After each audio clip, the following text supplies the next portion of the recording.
नमस्कार, आप देख रहे हैं इंडिया टीवी। आपके साथ मैं हूं मीनाक्षी जोशी। दोपहर के 3 बज रहे हैं। वक्त हो गया है राजधर्म का। 5 राज्यों के चुनाव के नतीजे आ गए हैं। 3-2 से एनडीए मैच जीत गई है। लेकिन राहुल गांधी हैं कि कह रहे हैं कि अगर आज चुनाव हुए तो बीजेपी 140 सीटों पर सिमट जाएगी। अब सवाल तो यह है कि राहुल गांधी के इन दावों में कितना दम है। जब मोदी अपने दम पर बंगाल में पूर्ण बहुमत के साथ कमल खिला रहे हैं तो राहुल गांधी ऐसा दावा क्यों कर रहे हैं? आज हम आपको राहुल गांधी के दावों का लिटमस टेस्ट करके दिखाएंगे। बताएंगे कि आज अगर लोकसभा चुनाव हुए तो नरेंद्र मोदी कितनी सीटें जीतेंगे। क्या 140 पर सिमट जाएंगे या 300 का आंकड़ा पार कर जाएंगे? आज पूरी एनालिसिस मैं आपको दिखाऊंगी, एक एक डिटेल बताऊंगी। लेकिन उससे पहले राहुल गांधी के दावे आपके सामने रख दूं। दरअसल असम और बंगाल में हार के बाद राहुल गांधी फिर वही पुराना वोट चोरी का टेप ऑन कर चुके हैं। राहुल गांधी ने अपने पोस्ट में लिखा, वोट चोरी से कभी सीटें चुराई जाती हैं, कभी पूरी सरकार। फिर राहुल गांधी ने सीधे बीजेपी की लोकसभा स्ट्रेंथ पर सवाल उठाया। लिखा कि बीजेपी के 240 सांसदों में से हर छठा सांसद वोट चोरी से जीता है। पहचानना मुश्किल नहीं, क्या उन्हें बीजेपी की भाषा में घुसपैठिए कहें? राहुल गांधी ने फिर हरियाणा का जिक्र करते हुए लिखा कि वहां तो पूरी सरकार ही घुसपैठिया है। राहुल ने फिर चुनाव आयोग को निशाना बनाया। लिखा कि जो संस्थाएं अपनी जेब में रखते हैं, जो मतदाता सूचियों चुनावी प्रक्रिया को तोड़ मरोड़ देते हैं, वो खुद रिमोट कंट्रोल्ड हैं। उन्हें असली डर सच्चाई का है, क्योंकि निष्पक्ष चुनाव हो जाए तो आज ये 140 के पास भी नहीं जीत सकते। राहुल गांधी दावा कर रहे हैं कि अगर आज लोकसभा चुनाव हुए तो बीजेपी 140 का आंकड़ा भी पार नहीं कर सकती। लेकिन राहुल गांधी हकीकत से कोसों दूर हैं। 2024 के लोकसभा चुनाव के बाद होने वाले हर विधानसभा चुनाव में बीजेपी का ग्राफ बढ़ा है। पहली बात, वोट शेयर से लेकर सीट में इजाफा हुआ है। दूसरी बात, अगर उन आंकड़ों को बेस भी मान लिया जाए तो इस समय उन राज्यों में बीजेपी लोकसभा में कितना स्कोर कर सकती है। अब एक एक करके इसकी डिटेल मैं आपके सामने रखती हूं और इसकी डिटेल के लिए सर आपको बड़े स्क्रीन पर ले चलती हूं।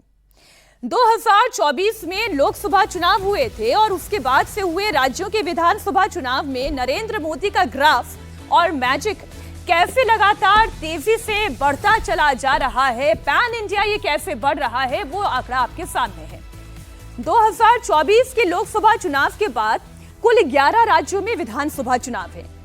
उनमें एनडीए और इंडिया अलायंस की परफॉर्मेंस क्या रही, वो रिकॉर्ड आपके सामने। जरा इसको यहीं पर रोक दें, इस ग्राफिक्स को। अभी हाल ही में हुए पश्चिम बंगाल के चुनाव में 293 सीटों पर हुए चुनाव में बीजेपी ने कितना स्कोर किया? 207। और इंडिया अलायंस ने कितना किया? 82। अगले राज्य की बात करें, असम के 126 सीटों पर हुए चुनाव में बीजेपी 102 सीटें जीत कर लाई और कांग्रेस पार्टी 22 सीटों पर आकर सिमट गई। पुडुचेरी 30 सीटों वाली पुडुचेरी में बीजेपी एनडीए के पास कितनी? 12 सीटें और 6 पर इंडिया अलायंस सिमट गई।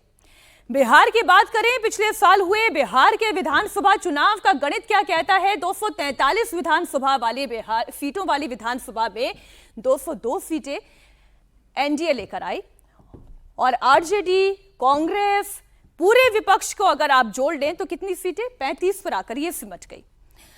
अब आगे बात करते हैं हरियाणा की, जिसकी बात बार बार राहुल गांधी करते हैं। राहुल गांधी कहते हैं कि हरियाणा में वोट चोरी हुई, तो चलिए यहां पे भी आप आंकड़ा देखें। 90 सीटों वाली विधानसभा में 48 सीटें बीजेपी लेकर आई, 37 पर इंडिया अलायंस सिमट गई। 288 सीटों वाली महाराष्ट्र में 235 सीटें एनडीए लेकर आई, 50 पर इंडिया अलायंस सिमट कर रह गई। 70 सीटों वाली दिल्ली विधानसभा में 48 बीजेपी की सरकार बनी, 22 पर विपक्ष आकर सिमट गया। तमिलनाडु की 234 अच्छा, अब ये जो 4 राज्य मैं आपको बता रही हूं, तमिलनाडु, केरल, झारखंड और जम्मू कश्मीर, जहां पर विपक्ष की सरकार है। तमिलनाडु में आप जानते हैं कि बड़ा उलटफेर हुआ। तमिलनाडु में टीवीके की सरकार आ गई, केरल में कांग्रेस अलायंस की सरकार बनी। झारखंड की बात करें तो यहां पर जेएमएम और कांग्रेस की अलायंस की सरकार है। तो वहीं जम्मू कश्मीर में आप जानते हैं कि नेशनल कॉन्फ्रेंस यानी कि उमर अब्दुल्ला की सरकार बनी। अब अगले आंकड़े पर बात करते हैं, क्योंकि राहुल गांधी ये कह रहे हैं कि अगर आज की तारीख में चुनाव हो जाए तो फिर बीजेपी का क्या वो मोदी मैजिक चलेगा? तो मोदी मैजिक कैसे बढ़ा है वो आप समझे। 11 राज्यों में हुए विधानसभा चुनाव में 11 में से 7 राज्यों में एनडीए को जीत मिली है। और 2024 के बाद हुए इन विधानसभा चुनाव का आंकड़ा मैं आपके सामने रख रही हूं। अगला ग्राफिक्स आपके सामने। अब जिन 11 राज्यों में चुनाव हुए उसमें से बंगाल में पहली बार बीजेपी की सरकार बनी और 207 सीटें जीतकर पूर्ण बहुमत की सरकार बीजेपी बना पाई है। ये किसके दम पर बनी है? ये इसी मोदी मैजिक पर बनी है, जिसे राहुल गांधी ये कहते हैं कि ये तो ईवीएम वाली सरकार है। असम में पहली बार बीजेपी की हैट्रिक हुई। ये हैट्रिक और इसका रिकॉर्ड जो अब तक कांग्रेस पार्टी के पास था वह बीजेपी के पास है। पहली बार 100 के पार बीजेपी पहुंची है और तीसरी बार लगातार यह सरकार बीजेपी की है। अपने दम पर बहुमत का आंकड़ा पार किया। हरियाणा में पहली बार बीजेपी की हैट्रिक लगी। यह हैट्रिक वाला रिकॉर्ड मैं आपके सामने रख रही हूं। 11 राज्यों में चुनाव में मोदी मैजिक कैसे चला ये तो मैंने आपको बता दिया। अब सबसे लेटेस्ट चुनाव यानी कि पश्चिम बंगाल के नतीजों की बात आपके सामने रखती हूं। और जब आप इन नतीजों को आधार बनाकर इसका एनालिसिस करके और फिर राहुल गांधी की 140 सीटों में सिमट कर रह जाएगी बीजेपी, इसकी बात करेंगे तो आपको समझ में आएगा कि इनका दावा कितना खोखला और कितना ढकोसले भरा है।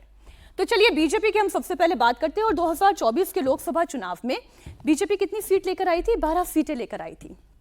और उनका वोट शेयर कितना था? 39.1% का वोट शेयर था। और वहीं आप टीएमसी का वोट शेयर 2024 के लोकसभा चुनाव में देखें, बीजेपी से ज्यादा था। 46.2% का वोट शेयर था और 29 सीटें लेकर आए थे। अब यही 2026 के विधानसभा चुनाव का आंकड़ा देखें, जो 46.2% लोकसभा में टीएमसी लेकर आई थी। आज 2026 के विधानसभा चुनाव में बीजेपी 45.84% वोट शेयर के साथ 207 सीटें विधानसभा में लेकर आई है। और वहीं तृणमूल का वोट शेयर घटा, 40.80% पर आया और 8 सीटों पर सिमटने वाली पार्टी तकरीबन 5.5% के वोट को खो चुकी है पश्चिम बंगाल में। और बीजेपी का 6.74% वोट शेयर बढ़ गया है। जितना टीएमसी का घटा है तकरीबन उतना ही बीजेपी का, उससे थोड़ा बीजेपी का और बढ़ा है। और कांग्रेस पार्टी की खैर बात ही क्या करें, 4.7% वोट शेयर के साथ एक सीट लेकर आई थी और एक महिला कैंडिडेट उनकी लोकसभा में जीती थी। ईशा चौधरी शायद उनका नाम था। और ये 2.97% वोट शेयर के साथ 2 सीटें लाने वाली कांग्रेस पार्टी का वोट शेयर इस बार विधानसभा चुनाव के बाद और घट गया। तो ये तो जमीन की पकड़ और जमीन की पहचान है राहुल गांधी को। और अब अगला आंकड़ा जब आप देखेंगे और इस आंकड़े को लोकसभा चुनाव और विधानसभा चुनाव के आधार पर जब राहुल गांधी के बयान पर एसेस करेंगे तो फिर क्या निकलता है। 2024 का लोकसभा चुनाव में 39.1% वोट शेयर के साथ बीजेपी 12 सीट लेकर आती है। तो 46.2% के वोट शेयर के साथ क्या 29 सीटें लाने वाली टीएमसी 12 सीटों पर नहीं सिमट जाएगी? क्योंकि उनका वोट शेयर, अब जितना वोट शेयर टीएमसी लेकर आ रही थी एग्जैक्टली उतना ही वोट शेयर 45.84% बीजेपी लेकर आ रही है। आप जरा इन दोनों आंकड़ों को देखें। जितना बीजेपी का वोट शेयर पिछले चुनाव में था एग्जैक्टली उतने ही वोट शेयर के पास टीएमसी आकर खड़ी हो गई है। तो क्या उसका 17 सीटों का नुकसान नहीं होगा? क्या 12 सीटों पर वो नहीं सिमट जाएगी? मैं फिर कह रही हूं, ये वो एनालिसिस है जो राहुल गांधी कर रहे हैं। ये वो एनालिसिस है जो राहुल गांधी कह रहे हैं कि आज की तारीख में अगर चुनाव हुए तो 140 पर बीजेपी सिमट जाएगी। तो वो कौन सा डेटा रख रहे हैं? क्योंकि विधानसभा चुनाव के नतीजों का डेटा तो ये कहता है कि आज की तारीख में अगर चुनाव हुए तो लोकसभा में 17 सीटों का नुकसान होने जा रहा है टीएमसी को और 18 सीटों का फायदा होने जा रहा है बीजेपी को, क्योंकि 45.84% का वोट शेयर बीजेपी लेकर आ रही है। और फिर मैं कहती हूं कांग्रेस पार्टी की मैं क्या बात करूं, 4.7% का वोट शेयर 2024 के लोकसभा चुनाव में था, लेकिन जिस तरीके से उनका वोट शेयर घट रहा है 2.97% के वोट शेयर के साथ, क्या कांग्रेस पार्टी एक सीट भी ला पाने की स्थिति में है? ये एक सवाल है। आइए अब बात करते हैं बंगाल की बात, बिहार की। बिहार में न सिर्फ कमल खिला, एनडीए की बम्पर जीत हुई, बिहार में बीजेपी का अपना मुख्यमंत्री भी बन गया है और कल जो है आप जानते हैं कि बहुत बड़ा आयोजन होने जा रहा है, जब मंत्रिमंडल का विस्तार होने जा रहा है, उसकी भव्य तैयारियां हो रही हैं। तो बिहार में किसके पास कितना वोट शेयर है वो डेटा आपके सामने रख देती हूं। तो सबसे पहले बात बीजेपी की। 2024 के लोकसभा चुनाव में 21%, इसको आप 21% पढ़िएगा, 21% वोट शेयर के साथ 12 सीटें लाने वाली बीजेपी 2025 के विधानसभा चुनाव में 20.4% वोट शेयर के साथ 89 सीट जीत के लेकर आई। यह विधानसभा चुनाव का डेटा है और वो 24 का लोकसभा चुनाव का डेटा है, क्योंकि हम उन राज्यों की बात कर रहे हैं जहां पर बीजेपी को नुकसान हुआ था। वो बंगाल हो, वो बिहार हो, वो उत्तर प्रदेश हो, वो महाराष्ट्र हो, जो बीजेपी के हिंदू बेल्ट वाले राज्य कहे जाते हैं, उनमें बीजेपी को नुकसान हुआ था। इसलिए मैं 2024 के डेटा के साथ 2025 और 26 के विधानसभा चुनावों को डेटा के साथ इसका असेसमेंट कर रही हूं। अब जेडीयू की बात करें, 18.9% वोट शेयर के साथ 12 सीटें लेकर आई लोकसभा चुनाव में जेडीयू, और विधानसभा चुनाव में 19.6% के वोट शेयर के साथ 85 सीट विधानसभा में जेडीयू लेकर आई। अब आगे एलजेपी की बात करें, एलजेपी को 6.6% का वोट शेयर और जबरदस्त स्ट्राइक रेट रहा। 5 की 5 सीट जो है वो जीत कर आए और 5.1% का वोट शेयर उनका विधानसभा चुनाव में रहा और 19 सीटें चिराग पासवान की पार्टी एलजेपी लेकर आई। अब वही इंडिया अलायंस की बात कर लें। ये ऊपर की 3 पार्टी हमने एनडीए की बात की, अब आइए इंडिया अलायंस की बात करें, आरजेडी और कांग्रेस की बात करें। 22.6% के वोट शेयर के साथ 4 सीटें जीतकर अगर लोकसभा चुनाव में आरजेडी लेकर आती है और 23.4% के वोट शेयर के साथ 25 सीटों पर सिमटती है, ठीक वैसे ही कांग्रेस पार्टी जो 6 सीटों पर सिमट रही है 8.9% के वोट शेयर के साथ विधानसभा चुनाव में, और 2024 के लोकसभा चुनाव में 9.4% के वोट शेयर के साथ 3 सीटें लेकर आ रही है। तो 26 + 6। अब अगला जब आप डेटा देखेंगे तो इस डेटा को आप और ज्यादा बेहतर तरीके से समझेंगे। फिर अगला डेटा हमारे दर्शकों के सामने रखें। जब हम वोट शेयर की बात कर रहे हैं कि बिहार में किस पार्टी के पास कितना वोट शेयर है, तो ये अब आप देखें। एनडीए कुल 46.3% वोट शेयर के साथ 30 सीटें 24 के लोकसभा चुनाव में, 52.5% वोट शेयर के साथ बहुमत की सरकार 202 सीट विधानसभा चुनाव में। वोट परसेंटेज में आप शेयर का चेंज देखें कितना बड़ा है, 46 से 52%, यानी कि 6.2% का आप अपसर्ज देख रहे हैं। बढ़ रहा है इतना वोट शेयर बीजेपी का, एनडीए का, बीजेपी के अलायंस के साथ आप इसे कैलकुलेट करें। और वहीं राहुल गांधी ये कह रहे हैं कि आज की तारीख में अगर लोकसभा चुनाव हो गए तो बीजेपी सिमट जाएगी। तो क्या वाकई में ऐसा होगा? 37.3% के साथ 9 सीटें लेकर आने वाला इंडिया अलायंस विधानसभा चुनाव में 35 सीट पर सिमटने वाला, 38.6% के वोट शेयर वाला, बढ़त इसमें भी आपको दिखाई दे रही है, 1.3% की बढ़त दिखाई दे रही है।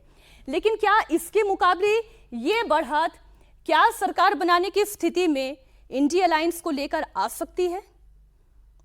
यह सवाल मैं आपके हिस्से छोड़ रही हूं। एक और डेटा मैं आपको दे रही हूं। यह डेटा सिर्फ इसलिए कि जो ये कह रहे हैं कि सीटें चुराई जा रही हैं, हर 6 में से जो छठा सांसद है वो वोट चोरी का है।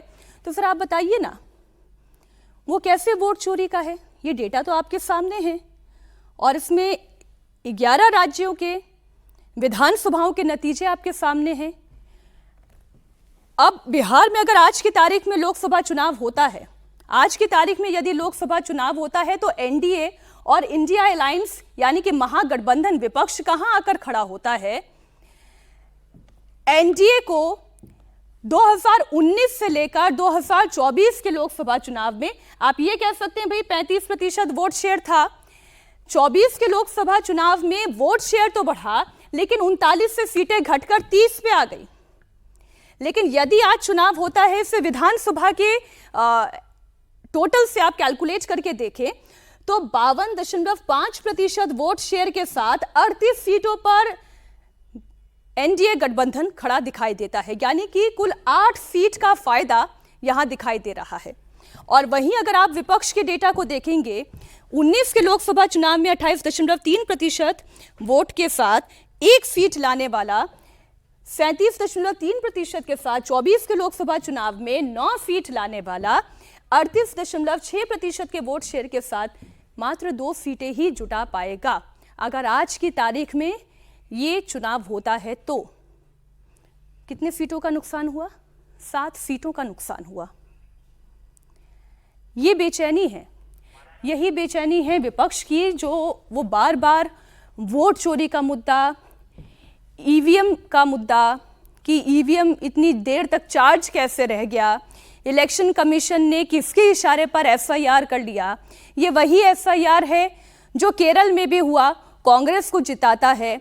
यही एफआईआर पश्चिम बंगाल में भी हुआ, जो कई सीटों पर टीएमसी को भी जिताता है। यही एफआईआर जो असम में भी, असम में उस तरीके से एफआईआर नहीं हुआ लेकिन सीए लागू किया गया। तब आप उस लिहाज से देखिए।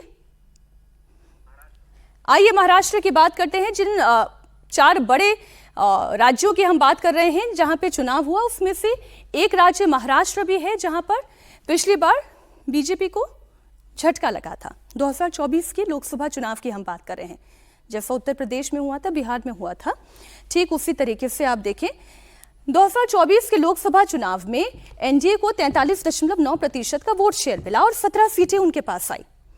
वहीं 2024 के विधानसभा चुनाव में जब आप देखते हैं तो लोगों का उत्साह, लोगों का रुझान देवेंद्र फडणवीस को लेकर, मोदी के चेहरे को लेकर इस तरीके से आगे बढ़ा, डेवलपमेंट की पॉलिटिक्स को लेकर इस तरह से आगे बढ़ा कि 235 सीटों पर लाकर खड़ा कर दिया।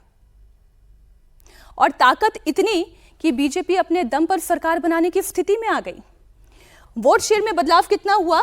6.2% की बढ़त आपको महाराष्ट्र में दिखाई देगी। ठीक वैसे महाराष्ट्र में इंडिया अलायंस का आप हाल देखें। इंडिया अलायंस का हाल क्या था? 42.3% के वोट शेयर के साथ 30 सीटें लाने वाली 2024 के लोकसभा चुनाव में, विधानसभा चुनाव में कहां आकर खड़ी हो गई? मात्र 50 सीटों पर सिमट कर रह गई 35.4% के वोट शेयर के साथ। और कितना नुकसान हुआ? 6.9% का नुकसान हुआ। अब आप बोलें कि अगर आज की तारीख में यदि चुनाव हो जाते हैं तो फिर महाराष्ट्र में क्या होगा, फिर बिहार में क्या होगा, या फिर बंगाल में क्या होगा? अब ये वोट प्रतिशत अगर इंडिया अलायंस का घट रहा है, एनडीए का बढ़ रहा है, मोदी मैजिक चल रहा है, तो 2029 में, 29 तो खैर अभी दूर है, लेकिन राहुल गांधी चूंकि आज की बात कर रहे हैं, तो क्यों राहुल गांधी को मोदी की ये जीत पचती नहीं, वो सवाल है। और इस वक्त हमारे साथ बीजेपी सांसद मनोज तिवारी जुड़ गए हैं। मनोज जी, बहुत स्वागत आपका। काफी देर से मैं जरा कुछ डेटा एनालिसिस अपने दर्शकों के सामने रख रही थी। धन्यवाद मीनाक्षी जी। कुछ डेटा एनालिसिस में अपने दर्शकों के सामने रख रही थी, क्योंकि राहुल गांधी ये कह रहे हैं कि अगर आज की तारीख में चुनाव हो गया तो भारतीय जनता पार्टी 140 सीटों पर सिमट जाएगी, क्योंकि वोट चोरी, ईवीएम चोरी, चुनाव आयोग के जरिए लोकतंत्र की चोरी, ये जनता अब इससे ऊब गई है। नहीं मीनाक्षी जी, आप जो डेटा दे रहे थे मैं उसको ध्यान से सुन रहा था, और आपकी जो समीक्षा है वो बिल्कुल सही दिशा में है। ये आज पूरे देश में चर्चा का विषय है कि 2014 में नरेंद्र मोदी जी को पूरे संपूर्ण बहुमत से जिताने वाला देश 2019 में और भी ज़्यादा सीटों से जिताने वाला देश 2024 में उसको थोड़ी देर के लिए भ्रमित करने में ये इंडी अलायंस सफल हुआ। क्योंकि याद रखिए, इंडी अलायंस बना तभी क्योंकि पहले तो यूपीए था। यूपीए का इतना भ्रष्टाचार था कि ये लोग उसका नाम ही नहीं लेना चाहते थे। इंडी अलायंस के नाम पे और संविधान खतरा क्या है सब करके इन लोगों ने भ्रम डालने में सफलता पाई। लेकिन जनता को जब ये समझ में आया कि हमने तो भारी गलती कर दी, फिर उसने शुरुआत की है। वही महाराष्ट्र का आकलन है, वही हरियाणा का आकलन है, वही बिहार का आकलन है, वही पश्चिम बंगाल का आकलन है। और रही सही कसर इनकी पूरी हो गई महिला आरक्षण बिल को लागू होने से गिरा करके, रोक करके। तो अब क्या है कि आज की जो समीक्षा है ना, मैं समझ रहा हूं राजनीतिक पंडित भी उसको समझ नहीं पा रहे हैं कि देश की जनता बहुत सूक्ष्म स्तर पे लोगों की समीक्षा कर रही है और उसी समीक्षा का असर लगातार एनडीए और भारतीय जनता पार्टी की जीत है। पश्चिम बंगाल में मैं स्टार प्रचारक के रूप में भी था, बहुत जगह गया, असम में गया। सनातन को नष्ट करने वाले ऐसे जमीन पे गिराए गए हैं। तमिलनाडु देख लीजिए, स्टालिन और उनके बेटे तो खुलेआम कहा करते थे कि हम सनातन को नष्ट करके हमारे भगवान को, देवी देवताओं को गाली देते थे। आज वो कहाँ है? तो इस देश में किसी की भी आस्था को ठेस पहुंचा के जो भी चलेगा वो गिरेगा। लोकतंत्र को जो भी अपने पॉकेट में रखेगा वो गिरेगा। संविधान को जो जेब में रखेगा वो गिरेगा।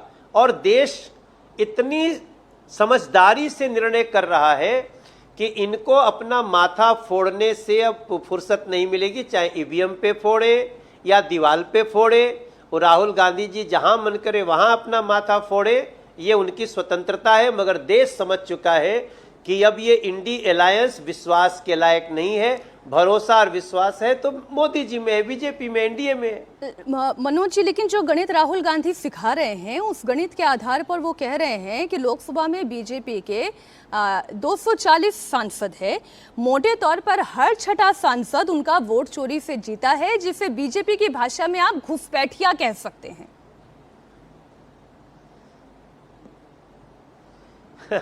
देखिए, इन लोगों को शर्म नाम की चीज तो है नहीं।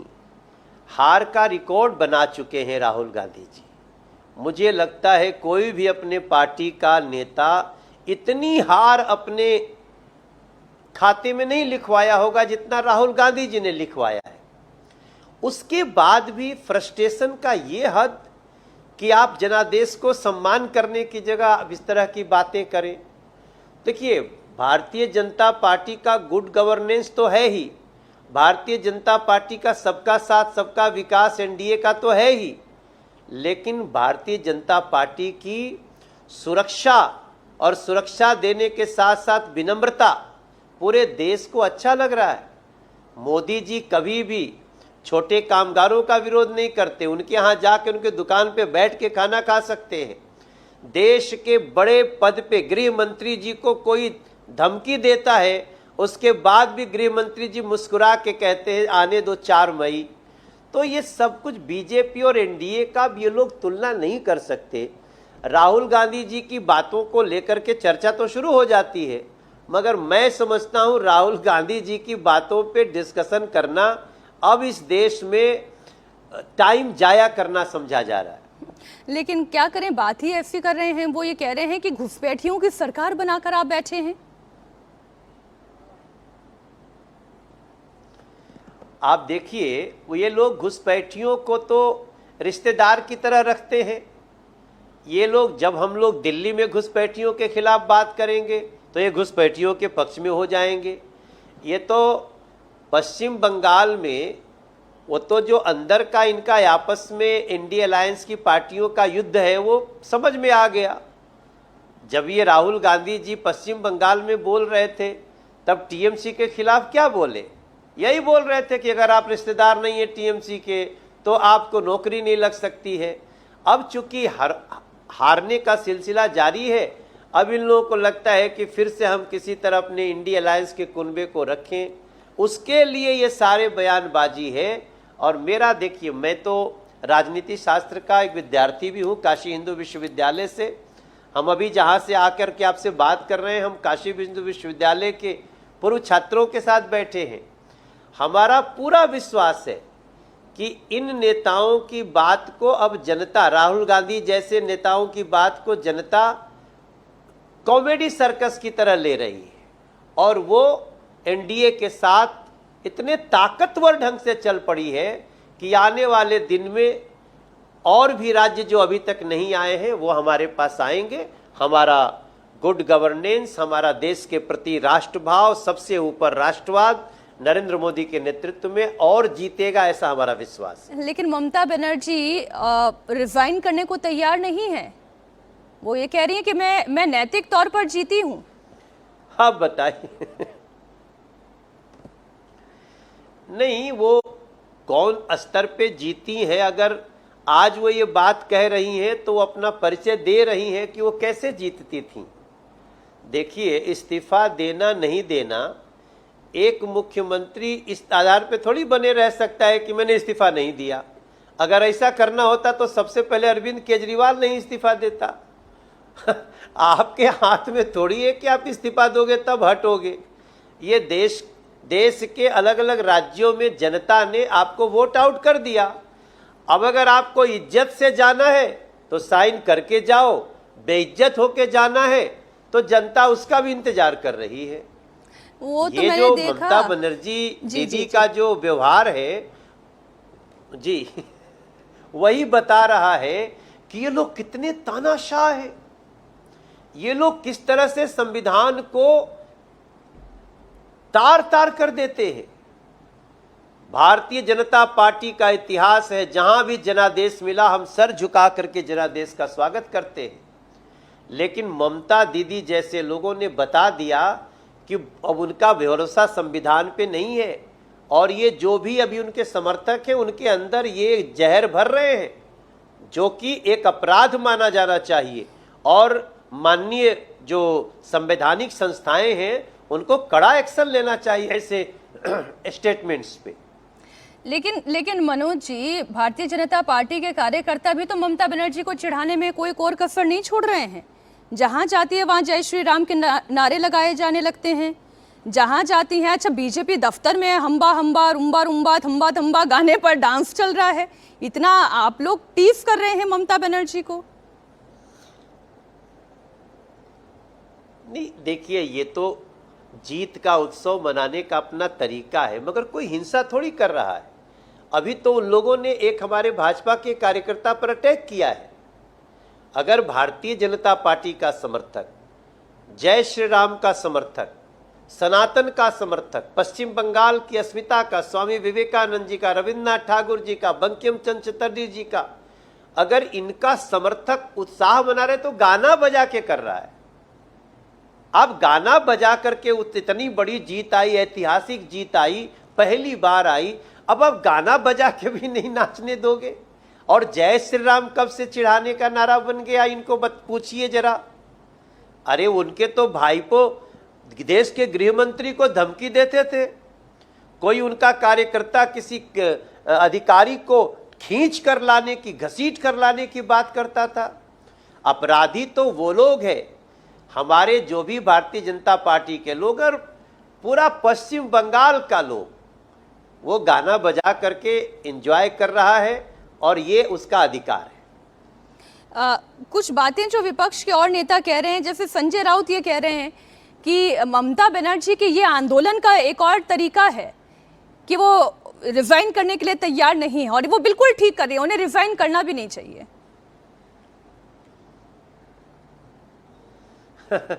संजय राउत जी उद्धव ठाकरे जी का तो बद कर चुके हैं।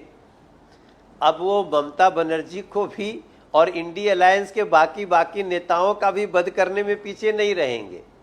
संजय राउत की तो छाया से भी दूर रहे लोग, तभी किसी इंडी अलायंस में लोगों का कुछ हो सकता है, 50-60 साल बाद कभी कुछ समय मिले। लेकिन संजय राउत जैसे लोग ये क्या करते हैं? ये तो बात बात में किसी स्टार का घर गिरवा दिए, सवाल पूछ दिया तो उसको सड़क पे डंडा चलवा दिए, पुलिस भेज दिए। वो तो है संजय राउत जब इनके पास सरकार थी, सत्ता थी। ये लोग तो साधुओं के मरने पर भी खुशी मनाया करते थे। तो अब संजय राउत जैसे लोग जिसके पास रहेंगे और जिसके पक्ष में बोलेंगे, मीनाक्षी जी उसका लुटिया गोल ही समझिए आप। एक आपकी और देश के लोग बड़ी समझदारी से, हम पश्चिम जी मैं कह रही हूँ, एक आपके और प्रिय है अरविंद केजरीवाल जी। सुनिए ना, सुनिए बात कह आपके प्रिय अरविंद केजरीवाल जी ने कहा, अरविंद केजरीवाल का भी तो भट्ठा बिठाई दिए। 2014 में प्रचंड बहुमत के साथ बीजेपी की सरकार आई। मोदी जी की लोकप्रियता अपने चरम पर थी। उन्होंने कहा कि तब 2015 में वो दिल्ली नहीं जीत पाए, 2016 में वो पश्चिम बंगाल नहीं जीत पाए, अभी तो उनका मैजिक कम हो गया। वो पश्चिम बंगाल कैसे जीत सकते, वो दिल्ली कैसे जीत सकते हैं? कुछ तो गड़बड़ है।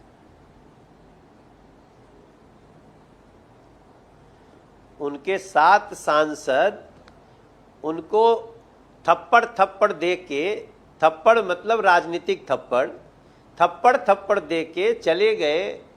अभी वो मैजिक देख रहे हैं। पूरा लगातार महाराष्ट्र, हरियाणा, बिहार, पश्चिम बंगाल, अभी पंजाब की बारी है। वो ऐसे ही मैजिक देखते रहिए अरविंद केजरीवाल जी। पश्चिम बंगाल भी नरेंद्र मोदी जी के विश्वास के साथ जाएगा और अरविंद केजरीवाल जैसे लोग दोबारा अब कहीं पे जमीन खड़ी करने की जमीन नहीं मिल पाएगी इनको।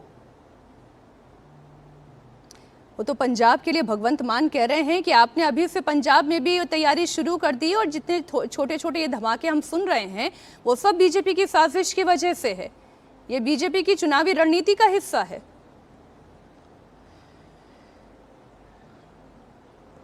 देखो, बीजेपी पश्चिम बंगाल में सरकार बनाएगी। जब से पश्चिम बंगाल का रिजल्ट आया मीनाक्षी जी, मुझे कम से कम 200 ऐसे मैसेज प्रमुख लोगों के, जो कल तक कांग्रेस को समर्थन देते थे, कल तक आम आदमी पार्टी को समर्थन देते थे, वो कह रहे हैं अब भाजपा पंजाब में निश्चित आ जाएगी।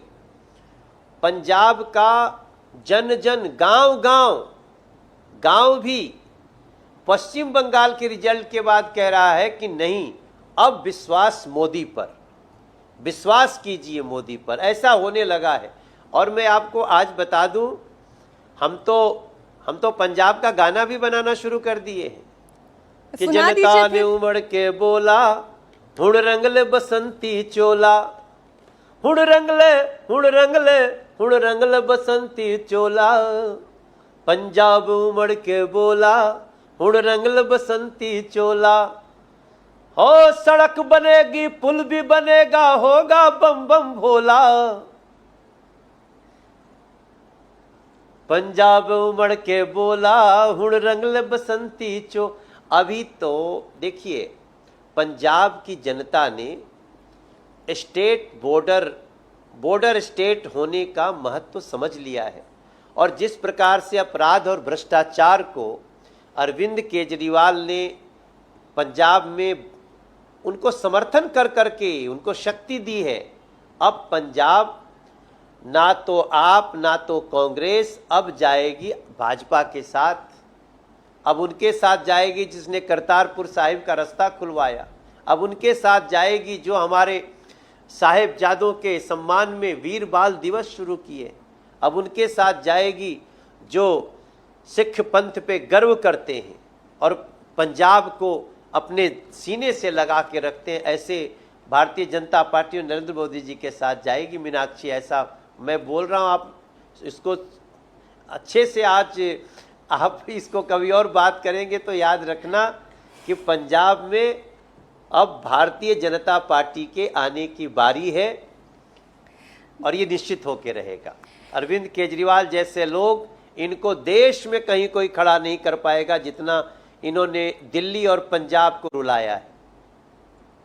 ठीक मनोज जी, ये तो भविष्य बताएगा, लेकिन फिलहाल जश्न का मौका है। बिहार में कैबिनेट का विस्तार होने जा रहा है। आप भी जा रहे हैं कि नहीं जा रहे हैं बिहार? जी, कल हम हरियाणा में हैं। अरे, हरियाणा में निगम का चुनाव है, वो पहले से समय दिया हुआ है, लेकिन रात तक मैं पहुंचूंगा और जो नई कैबिनेट बनेगी उसको मैं 8 तारीख को पटना में रह के उन लोगों को बधाई देकर के आने वाला हूं। बहुत शुक्रिया मनोज जी, हमें समय देने के लिए। इंटरेस्टिंग बातचीत हुई आपसे और देखते हैं कि अब पंजाब में कौन सा खेला होता है, क्योंकि एक खेला तो पश्चिम बंगाल में आपकी पार्टी ने कर ही दिया है। बहुत सारी शुभकामनाओं के साथ बहुत बहुत धन्यवाद। नहीं, कोई खेला नहीं है मीनाक्षी जी, कोई खेला नहीं है। अच्छा, कोई खेला नहीं है, विश्वास का मेला है। बहुत शुक्रिया मनोज जी। अभी तमिलनाडु में विधानसभा चुनाव हुए हैं, वहां से भी बड़ी खबर आ रही है। टीवी के यानी कि सुपरस्टार विजय की आंधी में डीएमके कांग्रेस का अलायंस ढेर हो गया है। तमिलनाडु चुनाव के नतीजे क्या कहते हैं, आइए वो भी अब आपको समझा दें। जरा यहाँ का जो वोट शेयर है उसके लिए बड़ी स्क्रीन पर आपको ले चलती हूँ। तमिलनाडु एक ऐसा राज्य है जहाँ पर डीएमके जो है वो टीवी के आंधी में जिस तरीके से उड़ गई, एआईडीएमके भी टूट के कगार पर आ गई। अब यहाँ पर इंडिया अलायंस की स्थिति क्या है ये बताना इसलिए जरूरी है कि तमिलनाडु में डीएमके के साथ मिलकर कांग्रेस पार्टी ने चुनाव लड़ा, लेकिन जो 4 विधायक जीत कर आए वो ये कह रहे हैं कि हम विजय को सपोर्ट करना चाहते हैं, वो डीएमके के साथ नहीं खड़े होना चाहते। अब डूबती हुई नैया में कौन सवार होना चाहता है, ये बात भी ठीक है। और उसके बाद पोस्ट पोल अलायंस भी तो होते ही हैं, और पोस्ट पोल अलायंस होने की संभावना यहाँ पर दिखाई दे रही है। लेकिन तमिलनाडु में किसका वोट शेयर किस स्थिति में है ये आपको बता देते हैं। पहले इंडिया अलायंस की बात इसलिए कर लें क्योंकि यहाँ पर इंडिया अलायंस थोड़ा मजबूत दिखाई देता है। इंडिया अलायंस 47.4% के वोट शेयर के साथ 2024 के लोकसभा चुनाव में 39 सीट जीत कर लाया, जबकि एनडीए का वोट शेयर कितना रहा 16.6% का, और यहां से कोई स्कोर एनडीए अलायंस नहीं कर पाया, बीजेपी नहीं कर पाई, एआईडीएमके नहीं कर पाई। अब 2025 का विधानसभा चुनाव की अगर हम बात करें, इसे शायद 2026 का होना चाहिए था। जरा यहां इसकी भी स्थिति आप देख लें तो 25.18% वोट शेयर के साथ 235 सीटें। अब इसमें वोट शेयर में आप बदलाव देखिए, 8.58% का वोट शेयर में बदलाव यहां पर दिखाई दे रहा है। और वहीं इंडिया अलायंस का वोट शेयर आपको 19.84% घटाव में दिखाई दे रहा है। अब टीवी के क्योंकि एक आंधी की तरह आई, एक सुनामी की तरह आई, जिसकी लहर में स्टालिन जैसे नेता भी अपनी सीट गंवा बैठे, वो एनालाइज नहीं कर पाए, तो टीवीके ने चूंकि 2024 में चुनाव लड़ा नहीं, अब विधानसभा चुनाव का उनका रेशियो देखें कि वो कितनी तेजी से बढ़ा कि 108 सीट जीतकर वो यहां पर दिखाई दे रही है। तो 34.92% वोट शेयर यहां पर बढ़ता हुआ दिखाई दे रहा है। तो इसका एक अंदाजा तो आप तमिलनाडु का इस लिहाज से लगा सकते हैं कि ये जो तमिलनाडु की लड़ाई है, यहां पर कांग्रेस पार्टी की अगर हम बात करें तो वो इतनी मजबूत नहीं है, और इसलिए वो टीवीके के साथ खड़े होकर सरकार बनाकर अपने लिए वोट जुटाना चाहती है कि आने वाले समय में वो इसका फायदा उठा सके। अगर आज चुनाव होते हैं तो फिर क्या होगा वो जरा आपको समझा दें। आज की तारीख में अगर चुनाव होते हैं तो टीवीके सबसे ज्यादा मजबूत पार्टी विजय थलापति सबसे बड़ी मजबूत पार्टी यहां पर दिखाई देती है। 25 सीटों के साथ 34.92% वोट शेयर के साथ 25 सीटों का फायदा सीधे सीधे टीवीके को दिखाई दे रहा है। ये जो लाल रंग आप देख रहे हैं। वहीं अगर अलायंस की बात करें, इंडिया अलायंस की, तो 27.56% वोट शेयर के साथ 8 सीट जीतने वाली पार्टी 31 सीटों के नुकसान में दिखाई देती है। अभी एक बड़ी खबर आ रही है और विजय ने सरकार बनाने का दावा पेश कर दिया है। ये तस्वीर आप देख रहे हैं, राज्यपाल से मिलने के लिए लोक भवन पहुंचे विजय। कल सीएम पद की शपथ लेने जा रहे हैं टीवीके चीफ विजय। कांग्रेस ने टीवीके को सपोर्ट का लेटर सौंपा है। कांग्रेस के 5 विधायकों का टीवीके को समर्थन है। तो आखिरकार डीएमके को दगा देकर कांग्रेस पार्टी ने टीवीके को समर्थन दे दिया है। और हालांकि विजय ने यह बोला ही था कि हमें डीएमके के अलावा किसी भी पार्टी के समर्थन से कोई गुरेज नहीं है, और राहुल गांधी ने भी उनसे फोन पर बात की थी। एआईडीएमके के भी विधायक उनके साथ जुड़ना चाह रहे थे। लेकिन अभी ये बड़ी खबर आई है, तमिलनाडु में कल शपथ ग्रहण समारोह है और टीवीके के विजय थलापति कल शपथ ग्रहण करेंगे, वो सीएम बनेंगे। उन्होंने सरकार बनाने का दावा पेश किया है, राज्यपाल से मिलकर उन्होंने ये दावा पेश किया है। तो कल सीएम पद की शपथ लेंगे टीवीके चीफ विजय। कांग्रेस ने टीवीके को 5 विधायकों का सपोर्ट लेटर भी सौंप दिया है। तो जो तमिलनाडु का जनादेश है वो एक बार आप देख लें। टीवीके 108 सीट के साथ सिंगल लार्जेस्ट पार्टी बनी है तमिलनाडु में। दूसरे नंबर पर डीएमके रही है 59 सीटों के साथ। स्टालिन खुद अपना कोलाथूर से चुनाव हार गए। एआईडीएमके की बात करें तो 47 विधायक उनके जीत कर आए हैं। सत्ता से बहुत दूर, बहुमत के आंकड़े से बहुत दूर। कांग्रेस पार्टी की बात करें तो उनके 5 विधायक जीत कर आए और 5 ने ही टीवीके को सपोर्ट कर दिया है। यानी कि अब टीवीके विजय के पास जो आंकड़ा हो गया है वो 108 प्लस 5 114 पर वो आ गए हैं। अभी भी बहुमत के आंकड़े से थोड़ा वो दूर हैं, लेकिन बाकी कुछ अन्य दलों का, कुछ इंडिपेंडेंट का भी उन्हें सपोर्ट मिल जाएगा, जिससे वो सरकार बड़ी आसानी से बना लेंगे।